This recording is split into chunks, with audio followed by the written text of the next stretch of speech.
Doctor R S Hegde ಅವರೇ ನಮಸ್ಕಾರ. ನಮಸ್ಕಾರ. ಇತ್ತೀಚಿನ ವರ್ಷಗಳಲ್ಲಿ ನೋಡ್ತಾ ಇರುವಂತಹದ್ದು ವೃತ್ತಿಯ ಜೊತೆಗೆ ಹಲವಾರು ಸಮಸ್ಯೆಗಳು, ಆರೋಗ್ಯ ಸಮಸ್ಯೆಗಳು, ಮಾನಸಿಕ ಸಮಸ್ಯೆಗಳು ಕೂಡ ಎದುರಾಗ್ತಾ ಇವೆ ಅಂತ ಹೇಳಿ, ನಮ್ಮ ವೃತ್ತಿಗೂ ನಮ್ಮ ಈ ಆರೋಗ್ಯ ಸಮಸ್ಯೆಗಳಿಗೂ ಯಾವ ರೀತಿಯ ಒಂದು ಸಂಬಂಧ ಇದೆ? ಈಗ ಅದರ ಕುರಿತಾಗಿ ವಿವರವಾಗಿ ಹೇಳೋದಾದರೆ, ಇವತ್ತಿನ ಎಲ್ಲ ಆರೋಗ್ಯಕ್ಕೂ ಮೂಲವಾಗಿ ಮಾನಸಿಕ ಸಮಸ್ಯೆಯೇ ಕಾರಣ ಅಂತ ನಾವು ಹೇಳ್ಬೋದು. ಯಾಕೆಂತಂದರೆ ಎಲ್ಲ ಅನಾರೋಗ್ಯವನ್ನು ಇವತ್ತು ಸೈಕೋಸೊಮ್ಯಾಟಿಕ್ ಡಿಸೀಸ್ ಅಂತ ವಿವರಣೆಯನ್ನು ಕೊಡ್ತಾರೆ. ಸೊ ಪ್ರಾರಂಭವಾಗಿ ಅದು ಸೈಕಾಲಜಿಯಲ್ಲೇ ಡಿಸೀಸ್ ಉತ್ಪನ್ನವಾಗಿ ಸ್ಲೋಲಿ ತನ್ನ ದೇಹಾದ್ಯಂತ ಅದು ತನ್ನ ಪರಿಣಾಮವನ್ನು ನಾವು ಬೀರೋದನ್ನು ನಾವು ಮುಂದೆ ನೋಡ್ತಾ ಇರ್ತೀವಿ. ಅದನ್ನು ತಜ್ಞ ವೈದ್ಯರಿಂದ ನಾವು ಕೇಳ್ತಾನೂ ಇದ್ದೀವಿ. ಆದರೆ ಒಂದು ಪಾರ್ಟ್ ವಿಚಿತ್ರ ಏನಂತಂದರೆ, ಇವತ್ತಿನ ಒಂದು ಪರಿಣಾಮಕಾರಿ ಚಿಕಿತ್ಸಾ ಪದ್ಧತಿಯಲ್ಲಿ ಈ ಸೈಕಾಲಜಿಯನ್ನು ಬಿಟ್ಟು ಸೊಮ್ಯಾಟಿಕ್ ಭಾಗವನ್ನು ಮಾತ್ರ ತೆಗೆದುಕೊಂಡಿದ್ದರಿಂದ ಆ ಸೈಕಾಲಜಿ ಪಾರ್ಟಿಗೆ ಸರಿಯಾದಂತಹ ಗುರುತು ಸಿಕ್ಕಿಲ್ಲ. ಈಗ ಇತ್ತೀಚೆಗೆ ಮತ್ತೆ ಕೇಳಿ ಬರ್ತಾ ಇರುವಂಥದ್ದು ಸ್ಟ್ರೆಸ್ ಅಥವಾ ಒಂದು ಒತ್ತಡದ ಜೀವನ ಅಂತ ಹೇಳಿ. ಬಹುಶಃ ಹುಟ್ಟಿದ ಮಗುವಿನಿಂದ ಎಲ್ಲರ ಜೀವನದ ಹಂತದಲ್ಲಿಯೂ ಕೂಡ ಈ ಒಂದು ಸ್ಟ್ರೆಸ್ ಅಥವಾ ಒತ್ತಡ ಎನ್ನುವಂಥದ್ದು ಇದೆ ಅಂತ ಹೇಳಿ. ಯಾಕೆ ಇಂಥ ಒಂದು ಒತ್ತಡ ಅಥವಾ ಸ್ಟ್ರೆಸ್ ಆಗ್ತಾ ಇದೆ? ಇವತ್ತು ನಮ್ಮ ಎಲ್ಲ ಬದುಕಿನ ಅವಿಭಾಜ್ಯ ಅಂಗವಾದಂತಹ ಒಂದು ವಿಶೇಷತೆ ಏನಂತಂದರೆ, ಪ್ರತಿಯೊಬ್ಬರಿಗೂ ತನ್ನ ನಿಗದಿತ ಸಮಯದಲ್ಲಿ ಒಂದು ಗುರಿಯನ್ನು ಸಾಧನೆ ಮಾಡಲಿಕ್ಕೆ ಸಮಾಜದಿಂದ, ಪೋಷಕರಿಂದ ಹಾಗೂ ವೈಯಕ್ತಿಕವಾಗಿ ಒತ್ತಡ ನಿರ್ಮಾಣ ಆಗ್ತಾಯಿದೆ. ಆ ವೈಯಕ್ತಿಕವಾದಂಥ ಒತ್ತಡದಿಂದ ಅವನು ನಿಗದಿತವಾದಂಥ ಸಮಯದಲ್ಲಿ ಸಮಾಜದ ಬೇಕುಬೇಡಗಳನ್ನು, ಪೋಷಕರ ಬೇಕುಬೇಡಗಳನ್ನು ಅವನು ಪೂರೈಸ್ಕೊಳ್ಳಿಕ್ಕಾಗ್ತಾ ಇಲ್ಲ.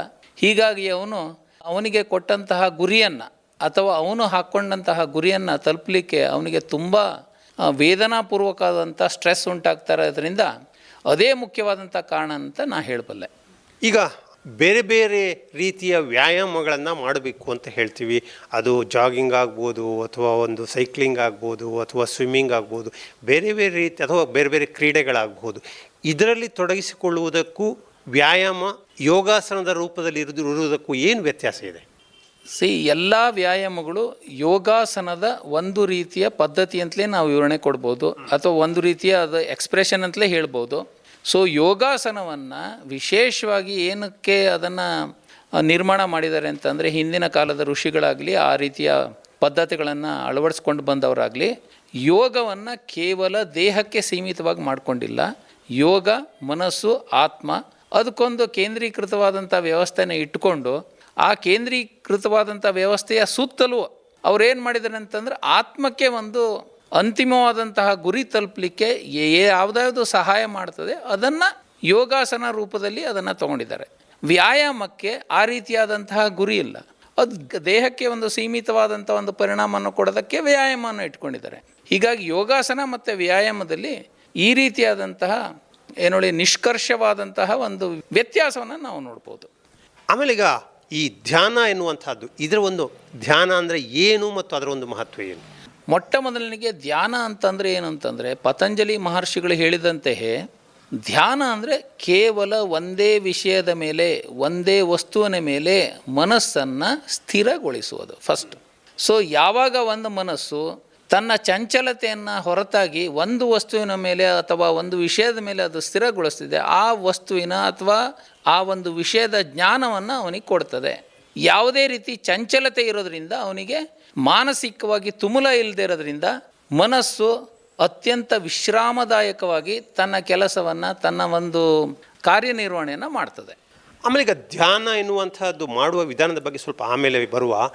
ಯಾರು ಮಾಡಬೇಕು ಅಂತ ಹೇಳಿ, ಅಂಥ ಆರೋಗ್ಯ ಸಮಸ್ಯೆ ಇರುವಂಥವ್ರು ಮಾತ್ರ ಧ್ಯಾನದಲ್ಲಿ ತೊಡಗಿಸಿಕೊಳ್ಬೇಕು, ಎಲ್ಲ ಆರೋಗ್ಯವಂತರು ಕೂಡ ತೊಡಗಿಸಿಕೊಳ್ಬೇಕು, ಅಥವಾ ಯಾವ ವಯೋಮಾನದವರು ತೊಡಗಿಸಿಕೊಳ್ಬೇಕು ಅಂತ? ಸೊ ಇವತ್ತಿನ ಅವಶ್ಯಕತೆ ಏನಂತಂದರೆ, ಧ್ಯಾನವನ್ನು ಹದಿಹರೆಯದ ಎಲ್ಲ ವ್ಯಕ್ತಿಗಳಿಂದ ಹಿಡಿದು ತನ್ನ ಅಂತಿಮ ಚರಣದಲ್ಲಿರುವಂತಹ, ಈ ಜೀವನದ ಅಂತಿಮ ಚರಣದಲ್ಲಿರುವಂತಹ ವ್ಯಕ್ತಿಗಳು ಸಹ ಧ್ಯಾನ ಮಾಡೋದು ಅತ್ಯುತ್ತಮ ಒಂದು ವ್ಯವಸ್ಥೆ. ಅವರು ತಮ್ಮನ್ನೇ ತಾರು ತೊಡಸ್ಕೊಳ್ಬೇಕು. ವಿಶೇಷವಾಗಿ ಸಣ್ಣ ಮಕ್ಕಳಿಗೆ ಧ್ಯಾನವನ್ನು ಯಾಕೆ ಮಾಡ್ಸೋಕ್ಕಾಗೋದಿಲ್ಲ ಅಂತಂದರೆ, ಅವನಿಗೆ ಟ್ರೈನಿಂಗ್ ಕೊಡ್ಬೋದು. ಆದರೆ ಪರಿಣಾಮಕಾರಿಯಾದಂಥ ಧ್ಯಾನವನ್ನು ಯಾಕೆ ಮಾಡ್ಸೋಕ್ಕಾಗಲಿಲ್ಲ ಅಂದರೆ, ಅವರ ಮನಸ್ಸು ತುಂಬ ಚಂಚಲಮಯ ಆಗಿರ್ತದೆ, ಆಟದ ಪ್ರವೃತ್ತಿಯಲ್ಲಿ ಇರ್ತದೆ. ಅವರಿಗೆ ಧ್ಯಾನದ ಕುರಿತಾದಂಥ ವಿಶೇಷವಾದಂತಹ ಒಂದು ಜ್ಞಾನ ಆಗಲಿ, ತಿಳುವಳಿಕೆ ಆಗಲಿ, ಅಥವಾ ಆ ರೀತಿಯಾದಂಥ ಅರಿವು ಇಲ್ಲದೆ ಇರೋದ್ರಿಂದ ಅವರನ್ನು ತೊಡಸ್ಕೊಳ್ಳೋದು ಅಷ್ಟೊಂದು ಸೂಕ್ತ ಅಲ್ಲ. ಆದರೆ ಹದಿಹರೆಯದ ಎಲ್ಲ ವ್ಯಕ್ತಿಗಳು ಅಲ್ಲಿಂದ ತನ್ನ ಜೀವನವನ್ನು ಸಾಗಿಸ್ಲಿಕ್ಕೆ ಬೇಕಾದಂತಹ ಎಲ್ಲ ಮಾನಸಿಕವಾದಂತಹ ಪರಿಪೂರ್ಣತೆಯನ್ನು ಹೊಂದಿರುವಂತಹ ವ್ಯಕ್ತಿಗಳೆಲ್ಲರೂ ಧ್ಯಾನ ಮಾಡೋದು ಉತ್ತಮ. ಧ್ಯಾನ ಮಾಡುವಂತಹ ಕ್ರಮದ ಬಗ್ಗೆ ಹೇಳಿ, ಯಾವ ರೀತಿ ಮಾಡುವಂತಹದ್ದು, ಯಾವ ರೀತಿ ಮುಂದುವರಿಬೇಕು? ಈಗ ಅನೇಕ ರೀತಿಯ ಧ್ಯಾನದ ಪದ್ಧತಿಗಳಿದ್ದಾವೆ. ವಿಶೇಷವಾಗಿ ನಾವು ಅನುಸರಿಸುವಂತಹ ಪದ್ಧತಿಯ ಹೆಸರು ಏನಂತಂದ್ರೆ ಹಾರ್ಟ್ಫುಲ್ನೆಸ್ ಅಂತ. ಮೊಟ್ಟ ಮೊದಲನೇ ಬಾರಿಗೆ ಅದು 1945ನೇ ಇಸ್ವಿಯಿಂದನೂ ಈ ಒಂದು ಪದ್ಧತಿ ಪ್ರಚಲಿತ ಇದ್ದು, ನಮ್ಮ ಸಂಸ್ಥೆಯ ಸಂಶೋಧನೆಯ ಪ್ರಕಾರ, ಅಂದರೆ ಪ್ರಾರಂಭಿಕ ಗುರುಗಳ ಸಂಶೋಧನೆಯ ಪ್ರಕಾರ, ಈ ಧ್ಯಾನ ಪದ್ಧತಿಯು ಶ್ರೀರಾಮಚಂದ್ರ ಅಂತಂದರೆ ಅಯೋಧ್ಯ ರಾಮಚಂದ್ರರ ಮಾವನಾದಂತಹ ಜನಕ ಮಹಾರಾಜರ 72 ತಲೆಮಾರಿನಕ್ಕಿಂತ ಮೊದಲು ಇರುವಂತಹ ಧ್ಯಾನ ಪದ್ಧತಿಯಾಗಿದೆ. ಇದನ್ನು ಪ್ರಾರಂಭವಾಗಿ ಈ ನಮ್ಮ ಒಂದು ಗುರುಗಳು ಇದನ್ನು ಸಂಶೋಧನೆ ಮಾಡಿ ಪುನಃ ಪ್ರಸ್ತುತಿ ಮಾಡಿದ್ದಾರೆ. ಇದು ವಿಶೇಷವಾಗಿ ಧ್ಯಾನಕ್ಕೆ ಅತ್ಯಂತ ಕಡಿಮೆ ಸಮಯದಲ್ಲಿ ಅತಿ ಹೆಚ್ಚಿನ ಪರಿಣಾಮವನ್ನು, ಆಧ್ಯಾತ್ಮಿಕ ಉನ್ನತಿಯನ್ನು ಕೊಡುವಂತಹ ಪದ್ಧತಿಯನ್ನಾಗಿರೋದ್ರಿಂದ ಇದು ಪ್ರಾಣಾಹುತಿ ಆಧಾರಿತ ರಾಜಯೋಗ ಧ್ಯಾನ ಅಂತ ಹೇಳ್ತಾರೆ. ಮಾಡುವಂತಹ ವಿಧಾನದ ಬಗ್ಗೆ ಹೇಳಿ. ಜನಸಾಮಾನ್ಯರು ಈ ಧ್ಯಾನವನ್ನು ಹೇಗೆ ಮಾಡ್ಬೋದು? ಇದನ್ನು ವಿಶೇಷವಾಗಿ ಗೃಹಸ್ಥರಿಗಾಗಿ ಕೊಟ್ಟಿದ್ದಾರೆ ಗುರುಗಳು. ಯಾಕೆಂತಂದರೆ ಗೃಹಸ್ಥರು ತುಂಬ ಒತ್ತಡದಲ್ಲಿ, ಸಾಮಾಜಿಕ ಒತ್ತಡದಲ್ಲಿ ತಾವೇ ಮೊದಲು ಪ್ರಾರಂಭ ಮಾಡ್ದಂಗೆ ತಮ್ಮ ದೈನಂದಿನ ಕಾರ್ಯಗಳಲ್ಲಿ ತುಂಬ ತೊಡಗಿಸ್ಕೊಂಡಿರ್ತಾರೆ. ಅಂಥವರಿಗೆ ಇಡೀ ದಿವಸ ಮೊದಲು ಮಾಡ್ತಾ ಇರುವಂತಹ, ಈಗ ನಾವು ಸಾವಿರಾರು ವರ್ಷಗಳ ಹಿಂದೆ ಋಷಿ ಮುನಿಗಳು ಮಾಡ್ತಾ ಇದ್ದಂತೆಯೇ ಗೃಹಸ್ಥರು ಹೋಗಿ ಅರಣ್ಯದಲ್ಲಿ ಕೂತ್ಕೊಂಡು ಧ್ಯಾನ ಮಾಡೋಕ್ಕಾಗಲ್ಲ. ಇವತ್ತಿನ ಒಂದು ಕಾಲಮಾನಕ್ಕೆ ತಕ್ಕಂತೆಯೇ ಗೃಹಸ್ಥರಿಗೆ ಅನುಕೂಲ ಆಗಲಿ ಅಂತೇಳಿ ನಮ್ಮ ಗುರುಗಳು ಪ್ರತಿನಿತ್ಯ ಬೆಳಗ್ಗೆ 1 ತಾಸಿನ ಧ್ಯಾನವನ್ನು ಮಾಡಲಿಕ್ಕೆ ಅವರು ಸೂಚನೆಯನ್ನು ಮತ್ತು ಮಾರ್ಗದರ್ಶನವನ್ನು ಕೊಟ್ಟಿದ್ದಾರೆ. ಸ್ವಲ್ಪ ಹೇಳಿ, ಧ್ಯಾನ ಮಾಡುವುದು ಹೇಗೆ ಅಂತ ಹೇಳಿ. ಇದು ತುಂಬ ಸರಳವಾಗಿದೆ. ಮೊಟ್ಟ ಮೊದಲನೇ ಬಾರಿಗೆ ಈ ಧ್ಯಾನವನ್ನು ಪ್ರಾರಂಭವನ್ನು ಪ್ರತಿ ದಿವಸ ಸುಮಾರು ಬೆಳಗ್ಗೆ 4:30ಯಿಂದ 6 ಗಂಟೆಯ ಒಳಗಡೆ ಸಮಯದಲ್ಲಿ ಆಯ್ಕೆ ಮಾಡಿಕೊಂಡು ಪ್ರತಿಯೊಬ್ಬರು ಧ್ಯಾನಕ್ಕೆ ಕೂತ್ಕೊಳ್ಳೋದಕ್ಕಿಂತ ಪೂರ್ವದಲ್ಲಿ ಅದಕ್ಕೆ ಸುಲಭವಾದಂತಹ ಕನ್ನಡದಲ್ಲಿ ಅಥವಾ ಅವರವರ ಭಾಷೆಯಲ್ಲಿ ತಿಳುವಳಿಕೆ ಬರುವಂತಹ ಒಂದು ಸಿಂಪಲ್ಲಾಗಿ 3 ಲೈನ್ ಇರುವಂತಹ ಅದು ಶ್ಲೋಕ ಅಲ್ಲ, ಕೇವಲ ಅದು ಒಂದು ಪ್ರಾರ್ಥನೆ ಇದೆ. ಆ ಪ್ರಾರ್ಥನೆಯನ್ನು ಹೇಳಿಕೊಂಡು ಅವರು ಧ್ಯಾನಕ್ಕೆ ಕೂತ್ಕೊಂಡ ತಕ್ಷಣವೇ ಅವರ ಒಂದು ಮನಸ್ಸು ಗುರುಗಳ ಮನಸ್ಸಿನ ಜೊತೆಗೆ ತಾದಾತ್ಮ್ಯತೆಯನ್ನು ಹೊಂದ್ಬಿಟ್ಟು ಗುರುಗಳಿಂದ ಪ್ರಾಣಾಹುತಿಯ ಒಂದು ಹರಿಯುವಿಕೆ ಇವರ ಹೃದಯದಲ್ಲಿ ಉಂಟಾಗ್ತದೆ. ಆವಾಗ ಧ್ಯಾನ ಆಟೋಮೆಟಿಕ್ಕಾಗಿ ಆಗ್ತದೆ. ಇದರ ಪ್ರಾರ್ಥನೆ ಎಷ್ಟು ಸುಲಭವಾಗಿದೆ ಅಂತಂದರೆ ನೋಡಿ, ಕನ್ನಡದಲ್ಲೇ ಇರುವಂತಹ ಪ್ರಾರ್ಥನೆಯನ್ನು ನಾನು ಪ್ರಸ್ತುತಪಡಿಸ್ತಾ ಇದ್ದೀನಿ. ಆ ಪ್ರಾರ್ಥನೆ ಏನಂತ ಹೇಳ್ತದೆ ಅಂತಂದರೆ, ಮೊದಲನೆಯ ಚರಣ ಓ ನಾಥ ನೀನೇ ಮಾನವ ಜೀವನದ ನಿಜವಾದ ಗುರಿ. 2ನೆಯ ಚರಣ ನಾವು ಇನ್ನು ನಮ್ಮ ಉನ್ನತಿಗೆ ತಡೆಯಾಗಿರುವ ಇಚ್ಛೆಗಳ ದಾಸರಾಗಿದ್ದೇವೆ. 3ನೆಯ ಚರಣ ನೀನೇ ನಮ್ಮನ್ನು ಆ ಹಂತಕ್ಕೆ ಒಯ್ಯುವ ಏಕಮಾತ್ರ ದೈವ ಹಾಗೂ ಶಕ್ತಿ. ಈ 3 ಚರಣವನ್ನು, ಈ 3 ವಾಕ್ಯವನ್ನು ಸಂಪೂರ್ಣ ಕೃತಜ್ಞತಾ ಭಾವ, ಸಂಪೂರ್ಣ ವೈಯಕ್ತಿಕವಾಗಿ ಸರೆಂಡರ್ ಅಂತ ಹೇಳಿದ್ರೆ ಸಮರ್ಪಣಾ ಭಾವದಿಂದ ಮತ್ತು ಭಕ್ತಿ ಭಾವದಿಂದ ಅವ್ರು ಹೇಳ್ಕೊಂಡು ಬಿಟ್ರೆ ಆಟೋಮೆಟಿಕ್ಕಾಗಿ ಧ್ಯಾನಾವಸ್ಥೆಗೆ ಹೋಗಲಿಕ್ಕೆ ತುಂಬ ಸುಲಭವಾದಂಥ ಒಂದು ವ್ಯವಸ್ಥೆ ಅವರ ಮನಸ್ಸಿನಲ್ಲಿ ನಿರ್ಮಾಣ ಆಗ್ತದೆ. ಇದನ್ನು ಮಾಡಿ ನೋಡಿದವರೇ ಅದ್ರ ಬಗ್ಗೆ ಗ್ಯಾರಂಟಿಯನ್ನು ಹೇಳ್ಬೋದು. ಈಗ ಧ್ಯಾನ ಮಾಡುವಂಥ ಒಂದು ಪರಿಸರ ಹೇಗಿರಬೇಕು ಅಂತ? ಓಕೆ, ಧ್ಯಾನ ಮಾಡುವಂತಹ ಪರಿಸರ ಯಾವಾಗಲೂ ಹೇಗಿರ್ತದೆ ಅಂತಂದರೆ, ತಮಗೆಲ್ಲರಿಗೂ ಗೊತ್ತಿದೆ, ಗೃಹಸ್ಥರಾಗಲಿ ಅಥವಾ ಇನ್ನಿತರ ಯಾವುದೇ ಕಾರ್ಯಗಳಲ್ಲಿ ತೊಡ್ಕೊಂಡಿರುವವರಾಗಲಿ ಅವರಿಗೆ ಮನೆಯಲ್ಲಿ ಒಂದು ಪೂಜಾ ಸ್ಥಳ ಅಂತ ಇರ್ತದೆ. ಸೊ ಸಾಧಾರಣವಾಗಿ ಪೂಜಾ ಸ್ಥಳ ಅತ್ಯಂತ ಶುಚಿಯಾಗೇ ಇರ್ತದೆ. ಆದಾಗ್ಯೂ ಸಹ ಅಂತಹ ಸ್ಥಳಗಳನ್ನು ಇಲ್ಲದೇ ಇದ್ದವರು ಸಹ ಧ್ಯಾನವನ್ನು ಮಾಡ್ಬೋದು. ಆ ಸ್ಥಳದಲ್ಲೇ ರೆಗ್ಯುಲರ್ ಆಗಿ ಯಾರು ಪ್ರತಿ ದಿವಸನೂ ಧ್ಯಾನ ಮಾಡ್ತಾರೆ ಅದೇ ಸ್ಥಳವನ್ನು ಆಯ್ಕೆ ಮಾಡಿಕೊಂಡು ಪ್ರತಿ ದಿವಸನೂ ಅದೇ ಸ್ಥಳದಲ್ಲೇ ಧ್ಯಾನವನ್ನು ಮಾಡ್ತಾ ಬಂದರೆ ಆ ಸ್ಥಳಕ್ಕೆ ಹೋಗಿ ಕೂತ ತಕ್ಷಣವೇ ಆಟೋಮೆಟಿಕಲಿ ಅವರಿಗೆ ಧ್ಯಾನ ಅವಸ್ಥೆ ಮನಸ್ಸಿನಲ್ಲಿ ನಿರ್ಮಾಣ ಆಗಲಿಕ್ಕೆ ಪ್ರಾರಂಭ ಆಗ್ತದೆ. ಹೀಗಾಗಿ ಒಂದು ಸೂಕ್ತವಾದಂಥ ಸ್ಥಳ ಮತ್ತು ಸೂಕ್ತವಾದಂಥ ಸಮಯ ಎರಡೂ ಸಹ ಧ್ಯಾನಕ್ಕೆ ಪೂರಕವಾದಂಥ ಒಂದು ಅವಶ್ಯಕತೆ ಆಗಿದೆ. ಈಗ ಧ್ಯಾನ ಮಾಡುವಂಥ ಒಂದು ಸಂದರ್ಭದಲ್ಲಿ ಮನಸ್ಸನ್ನು ಕೇಂದ್ರೀಕರಿಸಬೇಕು ಅಂತ ಹೇಳ್ತೀವಿ, ಇದನ್ನು ಸಾಧಿಸುವುದು ಹೇಗೆ? ಈಗ ಭಾಳಷ್ಟು ಕಡೆ ಏನಾಗಿದೆ ಅಂತಂದರೆ, ನೀವು ನಿಮ್ಮಕ್ಕಿಂತ ದೊಡ್ಡದಾದಂತಹ ಒಂದು ವಿಷಯವನ್ನು ಆಯ್ಕೆ ಮಾಡ್ಕೊಂಡು ಧ್ಯಾನ ಮಾಡಿದಾಗ ಮನಸ್ಸನ್ನು ಕೇಂದ್ರೀಕೃತ ಮಾಡಿಕೊಳ್ಳೋದು ಬಹಳ ಕಷ್ಟದಾಯಕವಾದಂಥ ಕೆಲಸ. ಅದರ ಬದಲಿಗೆ ನಮ್ಮ ಮನಸ್ಸನ್ನು ಸಂಪೂರ್ಣವಾಗಿ ವಿಷಯದಲ್ಲಿ ತಲ್ಲೀನತೆಯನ್ನು ಪಡ್ಕೋಬೇಕು. ಸೊ ತಲ್ಲೀನತೆ ಅಂದರೆ ಆ ವಿಷಯದಲ್ಲಿ ಸಂಪೂರ್ಣವಾಗಿ ಅವರ ಮನಸ್ಸು ಸ್ಲೋ ಆಗಿ ಅಬ್ಸಾರ್ಬ್ ಆಗುವಂತಹ ಒಂದು ವ್ಯವಸ್ಥೆಯನ್ನು ಸ್ಲೋ ಆಗಿ ತಂದುಕೊಂಡ್ರೆ ಧ್ಯಾನ ಅತ್ಯಂತ ಸುಲಭವಾಗಿ ಮಾಡ್ಕೊಂಡು ಹೋಗ್ಬೋದು. ಯಾವ ವಿಷಯ ಅಥವಾ ಯಾವ ಒಂದು ಸಬ್ಸ್ಟೆನ್ಸ್ ಅಂತ ಹೇಳ್ತೀವಲ್ಲ, ಯಾವ ಒಂದು ದೇವರ ಒಂದು ರೂಪ ಇರ್ಬೋದು ಅಥವಾ ಇನ್ನಿತರವಾದಂತಹ ಯಾವುದೇ ಒಂದು ಆಕೃತಿ ಇರ್ಬೋದು, ಅದು ನಮ್ಮಿಂದ ಬೇರ್ಪಡಿಸ್ಕೊಂಡಾಗ ಆಟೋಮೆಟಿಕಲಿ ಏನಾಗುತ್ತೆ, ಅದು ಧ್ಯಾನ ಆಗೋದಿಲ್ಲ, ಅದು ಕೇಂದ್ರೀಕೃತ ವ್ಯವಸ್ಥೆಗೆ ಹೋಗ್ತದೆ. ಮನಸ್ಸನ್ನು ಕೇಂದ್ರೀಕೃತ ಮಾಡಿ ನಾವು ಹೊರಗಡೆಯಿಂದ ಪಡ್ಕೊಳ್ಳೋಕ್ಕೆ ಪ್ರಯತ್ನ ಮಾಡ್ತೀವಿ. ಆದರೆ ಧ್ಯಾನದಲ್ಲಿ ನಮ್ಮ ಮನಸ್ಸನ್ನು ಸಂಪೂರ್ಣವಾಗಿ ಆ ವಿಷಯದ ಮೇಲೆ ಸ್ಲೋ ಆಗಿ ತಲ್ಲೀನತೆ ಕಡೆಗೆ ನಾವು ತಗೊಂಡೋಗೋದು ಅತ್ಯಂತ ಸೂಕ್ತವಾದಂಥ ಒಂದು ಪದ್ಧತಿಯಾಗಿದೆ. ಈಗ ಧ್ಯಾನ ಮಾಡುವಂತಹ ಸಂದರ್ಭದಲ್ಲಿ ಹಲವಾರು ಯೋಚನೆಗಳು ಕೂಡ ಆಕಸ್ಮಿಕವಾಗಿ ಬರ್ತಾ ಹೋಗ್ತಾ ಇರ್ತದೆ. ಇದರ ಒಂದು ನಿಯಂತ್ರಣ ಹೇಗೆ? ಓಕೆ, ಯಾವುದೇ ಒಂದು ರೀತಿಯಲ್ಲಿ ಪ್ರಾರಂಭದಲ್ಲಿ ತಾವು ನಿಯಂತ್ರಣವನ್ನು ಮಾಡಲಿಕ್ಕೆ ಸಾಧ್ಯತೆ ಇಲ್ಲ. ಯಾಕೆಂದರೆ ಮನಸ್ಸು ಈಗಾಗಲೇ ತನ್ನದೇ ಆದಂತಹ ಒಂದು ರೂಪವನ್ನು ಪಡೆದುಕೊಂಡು ಬಿಟ್ಟಿದೆ. ಆ ಒಂದು ರೂಪದ ಅಡಿಯಲ್ಲಿ ನಾವು ಮನಸ್ಸಿನ ಮೇಲೆ ಒತ್ತಡವನ್ನು ಹಾಕಿದಾಗ ಮನಸ್ಸು ಪುನಃ ತನ್ನ ವೈಯಕ್ತಿಕವಾದಂಥ ಶಕ್ತಿಯಿಂದ ಆ ಧ್ಯಾನ ಪ್ರಕ್ರಿಯೆಗೆ ವಿರುದ್ಧವಾಗಿ ನಿಂತುಕೊಳ್ಳೋದನ್ನು ನಾವು ನೋಡ್ಕೋಬೋದು. ಹೀಗಾಗಿ ನಾವು ಅತ್ಯಂತ ಸೂಕ್ಷ್ಮವಾಗಿ ಮನಸ್ಸಿಗೆ ನಾವು ಧ್ಯಾನಕ್ಕೆ ಕುಳಿತಿದ್ದೀವಿ, ಯಾವ ವಿಷಯದ ಕುರಿತಾಗಿ ಧ್ಯಾನವನ್ನು ಮಾಡ್ತಾ ಇದ್ದೀವಿ ಹೇಳುವಂಥ ವಿಚಾರವನ್ನು ಪದೇ ಪದೇ ಸೂಕ್ಷ್ಮವಾಗಿ ಮನಸ್ಸಿನ ಒಳಗಡೆ ನಾವು ವಿಚಾರವನ್ನು ತಗೊಳ್ತಾ ಹೋದಾಗ ಸ್ಲೋಲಿ ಆ ಮನಸ್ಸು ಅದೇ ವಿಚಾರದ ಕುರಿತಾಗಿ ತನ್ನ ಒಂದು ಕಾರ್ಯವನ್ನು ಮಾಡಲಿಕ್ಕೆ ಪ್ರಾರಂಭ ಮಾಡ್ತದೆ. ಯಾಕೆಂದರೆ ಮನಸ್ಸಿನ ಕೆಲಸವೇ ವಿಚಾರ ಮಾಡೋದಾಗಿದ್ದರಿಂದ ಯಾವ ವಿಚಾರವನ್ನು ಮಾಡಬೇಕು ಹೇಳುವಂಥ ವಿಚಾರವನ್ನೇ ಅದಕ್ಕೆ ಕೊಡ್ತಾ ಹೋಗಬೇಕು ನಾವು ಸ್ಲೋಲಿ. ಧ್ಯಾನ ಮಾಡುವಂಥ ಒಂದು ಸಂದರ್ಭದಲ್ಲಿ ಧ್ಯಾನ ಮುದ್ರೆಯಲ್ಲಿ ಇರಬೇಕು ಅಂತ ಹೇಳುವಂಥದ್ದು ಮಾತನ್ನು ಕೇಳಿದ್ದೀವಿ, ಇದ್ರ ಬಗ್ಗೆ ಹೇಳಿ. ಈಗ ಸರ್ವೇ ಸಾಮಾನ್ಯವಾಗಿ ಏನಾಗ್ತದೆ ಅಂತಂದರೆ, ಸಾಕಷ್ಟು ಉತ್ತಮವಾದಂಥ ದೈಹಿಕ ದಾರ್ಢ್ಯತೆ ಇರುವಂತಹ ವ್ಯಕ್ತಿಗಳು ಧ್ಯಾನ ಮುದ್ರೆಯಲ್ಲಿ ಕೂತ್ಕೊಳ್ಳೋದು ಅಥವಾ ಯೋಗಾಸನದ ಒಂದು ಆಸನದಲ್ಲಿ ಕೂತ್ಕೊಳ್ಳೋದು ಸುಲಭ ಸಾಧ್ಯ ಆಗ್ತದೆ. ಆದರೆ ನಮ್ಮ ಧ್ಯಾನ ಪದ್ಧತಿಯಲ್ಲಿ ಯಾರ್ಯಾರಿಗೆ ಅಂತಹ ಧ್ಯಾನ ಮುದ್ರೆಯಲ್ಲಿ ಕೂತ್ಕೊಳ್ಳೋಕ್ಕಾಗೋದಿಲ್ಲ, ಅವರು ಸುಖಾಸನದಲ್ಲಿ ಕನಿಷ್ಠ 45ರಿಂದ 1 ತಾಸುಗಳವರೆಗೆ ಸಾಕಷ್ಟು ಚಂಚಲತೆಯನ್ನು ಹೊಂದಿರದೆ ಇರುವಂತಹ ಸುಖಾಸನದಲ್ಲಿ ಕೂತ್ಕೊಂಡ್ರೆ ಸಾಕೊಳ್ಳುವಂತಹ ನಮ್ಮ ಪದ್ಧತಿಯ ಅವಶ್ಯಕತೆ ಆಗಿದೆ. ಎರಡೂ ರೀತಿಯಿಂದ ಅನುಕೂಲತೆ ಇದೆ. ಒಂದು, ಸಾಮಾನ್ಯವಾಗಿ ನಾವು ಕೂತ್ಕೊಂಡು ಕುರ್ಚಿ ಮೇಲೆ ಕೂತ್ಕೊಂಡು ಮಾಡ್ಬೋದು, ಅಥವಾ ನೆಲದಲ್ಲಿ ಪದ್ಮಾಸನಗಳನ್ನು ಹಾಕ್ಕೊಂಡು ಕೂತ್ಕೊಂಡ್ರೂ ಮಾಡ್ಬೋದು. ಅವರವರ ಒಂದು ದೈಹಿಕ ಅನುಕೂಲತೆಗೆ ತಕ್ಕಾಗೆ ಅವರು ಸುಮಾರು ತನ್ನಿಂದ ತನ್ನಾರೆ ಕೂತ್ಕೊಂಡಾಗ ಅವರಿಗೆ ದೈಹಿಕ ನೋವು ಅಥವಾ ಇನ್ನಿತರ ಆಲಸ್ಯಗಳು ಬಾಧೆ ಕೊಡದೇ ಇರೋ ಹಾಗೆ ನೋಡಿಕೊಂಡು ಅವರು ಧ್ಯಾನಕ್ಕೆ ಕೂತ್ಕೊಳ್ಳೋದು ಒಳ್ಳೆಯದು. ಎಷ್ಟೋ ಸರಿ ನೋಡ್ತೀವಿ, ಧ್ಯಾನ ಮಾಡುವಂಥ ಒಂದು ಸಂದರ್ಭದಲ್ಲಿ ಕಣ್ಣುಗಳನ್ನು ಮುಚ್ಚಬೇಕಾ ತೆರೆದಿಡಬೇಕಾ ಅಂತ. ಮೊಟ್ಟ ಮೊದಲನೇ ಅವಶ್ಯಕತೆ ಧ್ಯಾನಕ್ಕೆ ಏನಂತಂದರೆ, that is called as requirement. ಮೊಟ್ಟ ಮೊದಲನೇ ಅವಶ್ಯಕತೆ ಅಂದರೆ ಕಣ್ಣನ್ನು ಮುಚ್ಚಬೇಕು. ಯಾಕೆ ಮುಚ್ಚಬೇಕು ಅಂತಂದರೆ, ನಾವು ಕಣ್ಣನ್ನು ಬಿಟ್ಟ ತಕ್ಷಣ ಕಣ್ಣು ಅತ್ಯಂತ ಚಂಚಲ ಹಾಗೂ ಅತ್ಯಂತ ಮುಖ್ಯವಾದಂತಹ ಇಂದ್ರಿಯ. ಅದು ಗ್ರಾಹ್ಯವನ್ನು, ತನ್ನ ಸುತ್ತಲಿನ ಪರಿಸರದ ಎಲ್ಲ ವಿಷಯಗಳನ್ನು ಗ್ರಾಹ್ಯ ಮಾಡಿ ನಮ್ಮ ಮನಸ್ಸಿಗೆ ಕೊಡ್ತಾನೆ ಇರ್ತದೆ, ಪ್ರತಿ ಕ್ಷಣಕ್ಕೂ ಕೊಡ್ತಾ ಇರ್ತದೆ. ಹೀಗಾಗಿ ದೊಡ್ಡ ಪ್ರಮಾಣದ ಚಂಚಲತೆಯನ್ನು ತಡ್ಕೊಳ್ಬೇಕು ಅಂತಾದರೆ, ಅದನ್ನು ತಪ್ಪಿಸ್ಕೋಬೇಕು ಅಂದರೆ ಕಣ್ಣನ್ನು ಸಂಪೂರ್ಣವಾಗಿ ಮುಚ್ಚಿಕೊಂಡು ಧ್ಯಾನ ಮಾಡೋದ್ರಿಂದ ಅತ್ಯಂತ ಪರಿಣಾಮಕಾರಿಯಾದಂತಹ ಧ್ಯಾನ ಆಗ್ತದೆ. ಪ್ರಾರಂಭಿಕ ಹಂತಗಳಲ್ಲಿ ಇಂಥ ಒಂದು ಚಂಚಲತೆ ಇದ್ದೇ ಇರ್ತದೆ, ಅದನ್ನು ನಿಯಂತ್ರಿಸುವುದು ಹೇಗೆ ಅಂತ.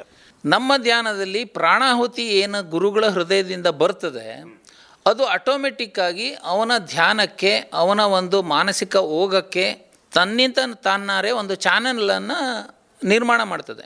ಸೊ ಆ ಚಾನಲಲ್ಲಿ ಈ ಮನಸ್ಸು ಹೋಗ್ತಾ ಇದ್ದಾಗೆ, ಮತ್ತು ಇವನು ಪ್ರತಿ ಕ್ಷಣನೂ ಪ್ರತಿ ದಿವಸನೂ ಯಾವ್ಯಾವಾಗ ಮಾನಸಿಕ ಚಂಚಲತೆಯನ್ನು ಅನುಭವಿಸ್ತಾನೆ, ಆವಾಗ ಸೂಕ್ಷ್ಮವಾಗಿ ನಾನು ಧ್ಯಾನಕ್ಕೆ ಕೂತಿದ್ದೀನಿ, ಇಂತಹ ವಿಷಯದ ಕುರಿತಾಗಿ ಧ್ಯಾನ ಮಾಡ್ತಾ ಇದ್ದೀನಿ ಹೇಳುವಂತಹ ವಿಚಾರವನ್ನು ಕೊಡ್ತಾ ಹೋದಂಗೆ ಮನಸ್ಸು ಆ ರೀತಿಯಾದಂತಹ ಒಂದು ವ್ಯವಹಾರಕ್ಕೆ, ಅಂದರೆ ಯೋಚನಾ ವ್ಯವಹಾರಕ್ಕೆ, ಯೋಚನಾ ಲಹರಿಗೆ ತಗೊಂಡೋಗ್ತದೆ. ಸೊ ಧ್ಯಾನವನ್ನು ಯೋಚನೆ ಇಲ್ಲದೇ ಮಾಡೋಕ್ಕಾಗಲ್ಲ. ಯಾಕೆಂದರೆ ಧ್ಯಾನದಲ್ಲಿ ಕೇವಲ ಒಂದು ವಿಷಯದ ಮೇಲೆ ಮಾತ್ರ ಧ್ಯಾನ ಮಾಡ್ತೀವಿ, ಯೋಚನೆಯಲ್ಲಿ ಅನೇಕ ವಿಷಯಗಳ ಕಡೆ ಕುರಿತಾಗಿ ನಾವು ಮನಸ್ಸನ್ನು ಹರಿಸೋದ್ರಿಂದ ನಾವು ಅದನ್ನು ಯೋಚನೆ ಅಂತ ಹೇಳ್ತೀವಿ. ಎಲ್ಲ ಯೋಚನೆಗಳ ಹೊರತಾಗಿ ಕೇವಲ ಒಂದೇ ಯೋಚನೆಯನ್ನು ಇಟ್ಕೊಂಡು ನಾವು ನಮ್ಮ ಮನಸ್ಸನ್ನು 4 ನಿಮಿಷಗಳ ಕಾಲ ನಾವು ಸ್ಥಿರವಾಗಿ ನಮ್ಮ ಮನಸ್ಸನ್ನು ಇಟ್ಟರೆ ಯಾವುದೇ ವಿಷಯದ ಮೇಲೆ, ಪತಂಜಲಿ ಮಹರ್ಷಿಗಳು ಏನು ಹೇಳಿದ್ದಾರೆ ಅಂದರೆ, ನಿನಗೆ ಆಟೋಮೆಟಿಕಲಿ ಯಾರು ಅಂತಹ ಧ್ಯಾನವನ್ನು ಮಾಡ್ತಾರೆ, ಯಾರು ತನ್ನ ಮನಸ್ಸನ್ನು 4 ನಿಮಿಷಗಳ ಕಾಲ ಒಂದೇ ವಿಷಯದ ಮೇಲೆ ಸ್ಥಿರಗೊಳಿಸಲಿಕ್ಕೆ ಸಾಧ್ಯ ಆಗಿದೆ, ಅವರಿಗೆ ಸಮಾಧಿ ಸ್ಥಿತಿ ಉಂಟಾಗುತ್ತದೆ ಅಂತ ಹೇಳಿ ಅವರು ತಮ್ಮ ಪತಂಜಲಿ ಸೂತ್ರದಲ್ಲಿ ವಿವರಣೆ ಕೊಟ್ಟಿದ್ದಾರೆ. ಈ ಧ್ಯಾನವನ್ನು ಎಷ್ಟು ಅವಧಿಯ ತನಕ ಮಾಡಬೇಕು? ಈಗಾಗಲೇ ಹೇಳಿರಿ 4 ನಿಮಿಷದಿಂದ 1 ಗಂಟೆಯ ತನಕನೂ ಕೂಡ ಮಾಡ್ಬೋದು ಅಂತ. ಒತ್ತಡದ ಜೀವನ, ಬೇರೆ ಬೇರೆ ಕೆಲಸ ಕಾರ್ಯಗಳಿರ್ತವೆ, ಇಂಥವ್ರು ಹೇಳುವಂಥದ್ದು ಸಮಯ ಇಲ್ಲ ಅಂತ ಹೇಳಿ. ಕನಿಷ್ಠ ಎಷ್ಟು ಅವಧಿಯವರೆಗೆ ಈ ಧ್ಯಾನವನ್ನು ಮಾಡಬೇಕು? ಮನಸ್ಸಿಗೆ ಒಂದು ಸಲ ಧ್ಯಾನ ಮಾಡೋದನ್ನು ಅವರು 1 ತಾಸಿನವರೆಗೆ ಧ್ಯಾನ ಮಾಡೋದನ್ನು ರೂಢಿ ಮಾಡ್ಕೊಂಡು ಬಿಟ್ರೆ ಪ್ರತಿ ಕ್ಷಣದ ಪ್ರತಿ ನಿಮಿಷದ ಧ್ಯಾನವೂ ಸಹ ಅವರಿಗೆ ಉಪಯುಕ್ತವಾಗಿ ಪರಿಣಾಮವನ್ನು ಕೊಡ್ತಾ ಹೋಗ್ತದೆ. ಅದು ಉಪಯುಕ್ತದ ಕಡೆಗೆ ಅವರ ಮನಸ್ಸನ್ನು ತಗೊಂಡು ಹೋಗ್ತಾ ಇರ್ತದೆ. ಹೀಗಾಗಿ ಪ್ರಾರಂಭಿಕ ಹಂತದಲ್ಲಿ ಅವರು ಮನಸ್ಸನ್ನು 1 ತಾಸಿನವರೆಗೆ ಧ್ಯಾನವನ್ನು ಮಾಡಲಿಕ್ಕೆ ಅವರು ಟ್ರೈನಿಂಗ್ ಕೊಟ್ಕೊಂಡ್ರೆ, ಅದಕ್ಕೆ ಮನಸ್ಸಿಗೆ ಸಾಕಷ್ಟು ಆ ರೀತಿಯಾದಂಥ ವಿಚಾರಗಳನ್ನು ಹೊರತಾಗಿ ಧ್ಯಾನದ ವಿಚಾರಗಳ ಕಡೆಗೆ ಮನಸ್ಸನ್ನು ತಗೊಂಡೋಗಲಿಕ್ಕೆ ಅವರು ಪ್ರಯತ್ನಶೀಲರಾದರೆ ಗ್ಯಾರಂಟಿ ಮುಂದಿನ 24 ತಾಸುಗಳಲ್ಲಿ ಕೇವಲ 1 ನಿಮಿಷ ಧ್ಯಾನವು, ಕೇವಲ 2 ನಿಮಿಷ ಧ್ಯಾನವು, ಕೇವಲ 5 ನಿಮಿಷ ಧ್ಯಾನವೂ ಸಹ ಉಪಯುಕ್ತಕರವಾಗಿ ಅವರು ಪರಿಣಾಮ ಆಗ್ತದೆ. ಆಮೇಲೆ ಈಗ ಎಲ್ಲ ವಯೋಮಾನದವರು ಕೂಡ ಧ್ಯಾನವನ್ನು ಮಾಡ್ಬೋದು ಅಂತ ಹೇಳಿದ್ರಿ. ಚಿಕ್ಕ ಮಕ್ಕಳಲ್ಲಿ ಇದು ಕೂಡ ಸಾಧ್ಯ ಆಗ್ತದೆ? ಚಿಕ್ಕ ಮಕ್ಕಳಲ್ಲಿ ಪ್ರಾರಂಭದ ಹಂತದಲ್ಲಿ ಅವರಿಗೆ ಧ್ಯಾನದ ಕುರಿತಾಗಿ ಮಾಹಿತಿಯನ್ನು ಕೊಡ್ತಾ ಅವರ ಮನಸ್ಸನ್ನು, ಅವರ ಗಮನವನ್ನು ಆ ಕಡೆ ಸೆಳೀಲಿಕ್ಕೆ ಮಾತ್ರ ನಮಗೆ ಸಾಧ್ಯ ಇದೆ ಹೊರತು ಅವರನ್ನು ಪೂರ್ತಿಯಾಗಿ ಧ್ಯಾನಕ್ಕೆ ಕೂಡಿಸ್ಲಿಕ್ಕೆ ಸಾಧ್ಯ ಆಗೋದಿಲ್ಲ. ಸೊ ಅವರಿಗೆ training as a part of training ಅಂತ ಹೇಳ್ತೀವಲ್ಲ, ಅವರಿಗೆ 1 ನಿಮಿಷ 2 ನಿಮಿಷ 3 ನಿಮಿಷಗಳ ಧ್ಯಾನವನ್ನು ನಾವು ಆ್ಯಸ್ ಅ ಟ್ರೈನಿಂಗ್ ಅಂತ ಕೊಡ್ಬೋದು. ಬಟ್ ಒಂದು ಸಲ ಅವರು ಮೈಂಡ್ ಮೆಚ್ಯೂರ್ ಆಯಿತು ಅಂತ ಆದರೆ ಆಟೋಮೆಟಿಕ್ಲಿ ಅವರಿಗೆ ಧ್ಯಾನದ ಕಡೆಗೆ ಅವರ ಮನಸ್ಸನ್ನು ಸೆಳೀಲಿಕ್ಕೆ 100% ಸಾಧ್ಯ ಇದೆ. ಧ್ಯಾನದ ಉಪಯೋಗದ ಬಗ್ಗೆ ಹೇಳಿ. ಧ್ಯಾನ ಮಾಡುವುದರಿಂದ ಏನನ್ನು ಸಾಧಿಸ್ಬೋದು?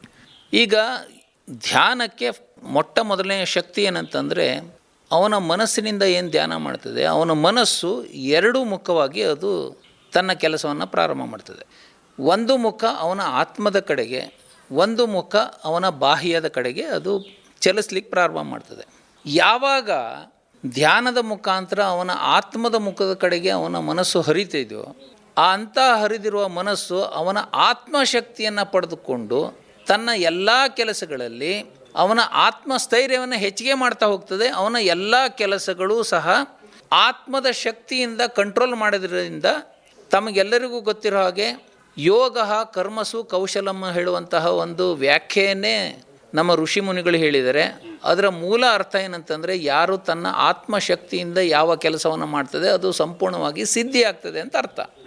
ಸೊ ಹೀಗಾಗಿ ಮೊದಲನೇ ಬಾರಿಗೆ ಧ್ಯಾನ ಕೇವಲವಾಗಿ ಒಂದು ಪೌರಾಣಿಕವಾದಂತಹ ಅಥವಾ ಒಂದು ಆಧ್ಯಾತ್ಮಿಕವಾದಂಥ ಕೇವಲ ಒಂದು ಮನುಷ್ಯನ ಮಾನಸಿಕವಾದಂತಹ ಉನ್ನತಿಗೆ ಮಾತ್ರ ಮಾಡೋದಲ್ಲ, ಅವನ ಭೌತಿಕ ಉನ್ನತಿಗೂ ಸಹ ಧ್ಯಾನವನ್ನು ಮಾಡಿಕೊಂಡು ಆ ಧ್ಯಾನದಲ್ಲಿ ಬಂದಿರುವಂತಹ ವಿಷಯವನ್ನು ಸಂಪೂರ್ಣವಾಗಿ ಅವನು ಭೌತಿಕವಾದಂತಹ ಉನ್ನತಿಗೆ ಅವನು ತೊಡಸ್ಕೊಂಡಿದ್ದೇ ಆದರೆ ಅವನ ಒಂದು ಪ್ರಯತ್ನ ಸಂಪೂರ್ಣವಾಗಿ ಸಫಲ ಆಗ್ತದೆ ಹೇಳಲಿಕ್ಕೆ ನಾನು ಇಷ್ಟಪಡ್ತೀನಿ. ಒಂದು ಕುಟುಂಬದಲ್ಲಿ, ಒಂದು ಮನೆಯಲ್ಲಿ ಒಬ್ಬರು ಮಾತ್ರ ಧ್ಯಾನ ಮಾಡಿದರೆ ಸಾಕು, ಉಳಿದ ಪರಿಸರ ಹೇಗಿರಬೇಕು, ಉಳಿದವರು ಹೇಗೆ ಅದನ್ನು ತೊಡಗಿಸ್ಕೊಳ್ಬೋದು? ಒಂದು ವ್ಯಕ್ತಿ ಹೇಗೆ ಧ್ಯಾನವನ್ನು ಮಾಡಬೇಕು ಅಂತಂದರೆ, ಅವನ ಒಂದು ಧ್ಯಾನ, ಅವನ ಒಂದು ಪ್ರಯತ್ನ, ಧ್ಯಾನದಿಂದ ಆದಂತಹ ಬದಲಾವಣೆ ಅವನ ಕುಟುಂಬದಲ್ಲಿರುವಂತಹ ಎಲ್ಲ ವ್ಯಕ್ತಿಗಳನ್ನು ಸಹ ಧ್ಯಾನದ ಕಡೆಗೆ ಆಕರ್ಷಿತ ಆಗೋ ಹಾಗೆ ಅವನು ಧ್ಯಾನ ಮಾಡಬೇಕು ಕೊಡುವಂಥದ್ದು ನನ್ನ ವಿಚಾರ. ಅದೇ ರೀತಿಯಾಗಿ ಅವನ ಒಂದು ಧ್ಯಾನದ ಪರಿಣಾಮದಿಂದ ಅವನ ಹಾವಭಾವದಲ್ಲಿ ಏನು ಬದಲಾವಣೆ ಬರ್ತದೆ, ಅಥವಾ ನೀವು ಹೇಳ್ತೀರಿ ಟೋಟಲ್ ಕ್ಯಾರೆಕ್ಟ್ರಲ್ಲಿ ಏನು ಬದಲಾವಣೆ ಬರ್ತದೆ, ಅದರಿಂದ ಸಂಪೂರ್ಣವಾಗಿ ಪ್ರತಿಯೊಂದು ವ್ಯಕ್ತಿಯು ಆಕರ್ಷಿತನಾದರೆ ಅವನು ನಿಜವಾಗ್ಲೂ ಧ್ಯಾನ ಮಾಡಿದ್ದು ಯಶಸ್ಸಾಗಿದೆ ಅಂತ ನಾನು ಹೇಳಲಿಕ್ಕೆ ಇಷ್ಟಪಡ್ತೀನಿ. ಈಗ ಎಷ್ಟೋ ಸರಿ ಹೇಳುವಂಥದ್ದು, ಈ ಶಾಲಾ ಜೀವನಗಳಲ್ಲಿ, ಈಗ ಹೈಸ್ಕೂಲು ಅಥವಾ ಕಾಲೇಜು ವಿದ್ಯಾರ್ಥಿ ಜೀವನಗಳಲ್ಲಿ ಮನಸ್ಸು ಸಾಕಷ್ಟು ಚಂಚಲವಾಗಿರ್ತದೆ, ಸಾಕಷ್ಟು ಒತ್ತಡಗಳಿರ್ತವೆ ಅಂತ ಹೇಳಿ, ಸಾಮೂಹಿಕವಾಗಿ ಇಂಥ ಒಂದು ಧ್ಯಾನವನ್ನು ಮಾಡುವಂಥ ಒಂದು ಅಗತ್ಯ ಏನು, ಅದರೊಂದು ಉಪಯೋಗ ಏನು? ಈಗ ಕೇವಲ ನಾವು ಏನ್ಕೊಂಡಿದ್ದೀವಿ ಅಂತಂದರೆ, ಒಂದು ವ್ಯಕ್ತಿಯಲ್ಲಿ ಆಗಿರುವಂತಹ ಚಂಚಲತೆ ಅದು ಆ ವ್ಯಕ್ತಿಗೆ ಸೀಮಿತ ಆಗಿದ್ದರೆ, ಎರಡನೇ ವ್ಯಕ್ತಿ ಮತ್ತು ಮೂರನೇ ವ್ಯಕ್ತಿಯಲ್ಲಿ ಆಗ್ತಾ ಇರುವಂತಹ ಚಂಚಲತೆ ಅದು ಸಾಮೂಹಿಕವಾಗಿ ಒಟ್ಟಾರೆ ಆ ಒಂದು ಪರಿಸರ, ಆ ಒಂದು ಶಾಲಾ ಜೀವನ ಇರ್ಬೋದು ಅಥವಾ ದೊಡ್ಡ ವ್ಯಕ್ತಿಗಳಲ್ಲಿ ಸಾಮಾಜಿಕ ಜೀವನ ಇರ್ಬೋದು, ಎಲ್ಲ ರೀತಿಯ ಚಂಚಲತೆ ಹಾಗೂ ಮಾನಸಿಕ ಏರುಪೇರುಗಳನ್ನು ಸೃಷ್ಟಿ ಮಾಡಿ ಒಟ್ಟಾರೆ ಅಶಾಂತಿಯನ್ನು ಸಮಾಜದಲ್ಲಿ, ಶಾಲಾ ಒಂದು ವ್ಯವಸ್ಥೆಯಲ್ಲಿ ನಿರ್ಮಾಣ ಮಾಡೋದಂತೂ ಗ್ಯಾರಂಟಿ. ಹೀಗಾಗಿ ಸಾಮೂಹಿಕ ಧ್ಯಾನ ಪದ್ಧತಿಗಳಿಂದ ಸಾಮೂಹಿಕವಾದಂಥ ಶಾಂತಿಯನ್ನು ನಾವು ನಿರ್ಮಾಣ ಮಾಡಲಿಕ್ಕೆ ಸಾಧ್ಯ ಇದೆ. ಅಂದರೆ ಈಗ ಸಮಾಜದ ಒಂದು ಸ್ವಾಸ್ಥ್ಯವನ್ನು ಕಾಪಾಡುವ ನಿಟ್ಟಿನಲ್ಲಿ ಈ ಧ್ಯಾನದ ಒಂದು ಮಹತ್ವ ಏನು ಅಂತ? ಈಗ ಸಮಾಜದ ಒಂದು ನೋಡಿ, ಸಮಾಜ ಎಲ್ಲಿಂದ ಶುರುವಾಗುತ್ತೆ ಅಂದರೆ ಒಂದು ವ್ಯಕ್ತಿಯಿಂದ ಪ್ರಾರಂಭ ಆಗುತ್ತೆ. ಸೊ ಒಂದು ವ್ಯಕ್ತಿ ತನ್ನ ಕುಟುಂಬಕ್ಕೆ ಅದನ್ನು ಹಬ್ಬಿಸಿದ ಅಂತಾದರೆ, ಧ್ಯಾನದಿಂದ ಆದಂತಹ ಶಾಂತಿಯ ಒಂದು ವಾತಾವರಣ ತನ್ನ ಕುಟುಂಬದಲ್ಲಿ ಅವನು ವಿಸ್ತಾರ ಮಾಡಿದ ಅಂತಾದರೆ, ಆ ಕುಟುಂಬದಿಂದ ಇನ್ನೊಂದು ಕುಟುಂಬಕ್ಕೆ ಅದೇ ರೀತಿಯಾಗಿ ವಿಸ್ತಾರ ಆಯಿತು ಅಂತಂದರೆ, ಅಥವಾ ಆ ವ್ಯಕ್ತಿಯಿಂದ ಇನ್ನೊಂದು ವ್ಯಕ್ತಿಯಿಂದ ವಿಸ್ತಾರ ಆಯಿತು ಅಂತಾದರೆ, ಆಟೋಮೆಟಿಕಲಿ 2 ಜನರಲ್ಲಿ, 2 ಕುಟುಂಬಗಳಲ್ಲಿ, ಹೀಗೆ ಅನೇಕ ಜನರಲ್ಲಿ, ಅನೇಕ ಕುಟುಂಬಗಳಲ್ಲಿ, ಹೀಗೆ ಈ ರೀತಿಯಾದಂಥ ಕುಟುಂಬ ಮತ್ತು ವ್ಯಕ್ತಿಗಳಿಂದ ಆದಂತಹ ಸಮಾಜದಲ್ಲಿ ಶಾಂತಿಯನ್ನು ಗ್ಯಾರಂಟಿಯಾಗಿ ನಾವು ತರ್ಬೋದು. ಬಹಳ ಸಂತೋಷ ಡಾಕ್ಟರ್ RS ಹೆಗಡೆಯವರೇ. ನಮ್ಮ ದೈನಂದಿನ ಬದುಕಿನಲ್ಲಿ ಧ್ಯಾನದ ಒಂದು ಮಹತ್ವ ಏನು ಎನ್ನುವ ವಿಚಾರದ ಬಗ್ಗೆ ಬಹಳಷ್ಟು ವಿಚಾರವನ್ನು ಹಂಚಿಕೊಂಡಿದ್ದೀರಿ. ತುಂಬ ಧನ್ಯವಾದಗಳು. ನಮಸ್ಕಾರ. ನಮಸ್ಕಾರ, ಧನ್ಯವಾದಗಳು.